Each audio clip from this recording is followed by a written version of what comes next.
गोदना या गुदना, इसे एक ऐसी आर्ट फॉर्म जिसमें लोग अपने शरीर पर कुछ निशानियां बनवाते हैं। सिंपल शब्दों में एक तरह की प्राचीन और पारंपरिक टैटू की कला।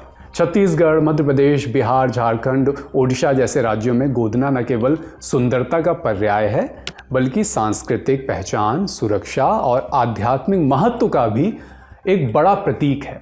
लेकिन यह सिर्फ कल्चरल आइडेंटिटी का सिंबल भर नहीं है।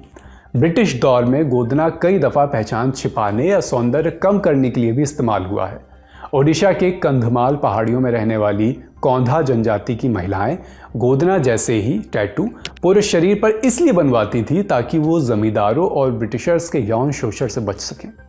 द हिंदू से बातचीत में कौंधा समुदाय की एक महिला बताती हैं कि पहले इसे राजाओं और ब्रिटिश टैक्स वसूलने के नाम पर शोषण से बचने के लिए इस्तेमाल किया जाता था, लेकिन वक्त के साथ ये हमारी पहचान में शामिल हो गया। भारत से जो लोग सूरीनाम, गुयाना या कैरिबियाई देशों में गए, उनके साथ गोदना का कल्चर भी वहाँ पहुँचा। ऐसा ही एक स्ट्राइकिंग टैटू फॉर्म सीता की रसोई कहलाता है। ये गोदना सीता के जैसे एक कैरेक्टर को दर्शाने के लिए महिलाओं के हाथों में गुदवाया जाता है। एम्बॉडिंग डिपेंडेंसी, कैरिबियन गोदना as female subordination and resistance में जर्मनी की सिनाह थेरेस क्लॉस लिखती हैं कि सीता की रसोई का गोदना कैरिबियन देशों में भारतीय गिरमिटिया मजदूरों के जरिए पहुंचा था। 1896 में विलियम क्रुक ने ब्रिटिश भारत के नॉर्थ वेस्ट प्रोविंस यानी कि आज के उत्तर प्रदेश में इस डिज़ाइन का जिक्र किया था।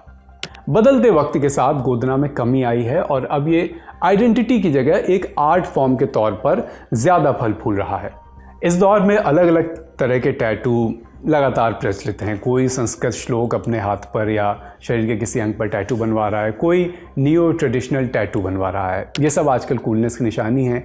इसी का एक पैरामीटर, प्राचीन पैरामीटर गोदना भी है, जो अलग अलग आर्ट फॉर्म के रूप में हमारे आपके सामने है।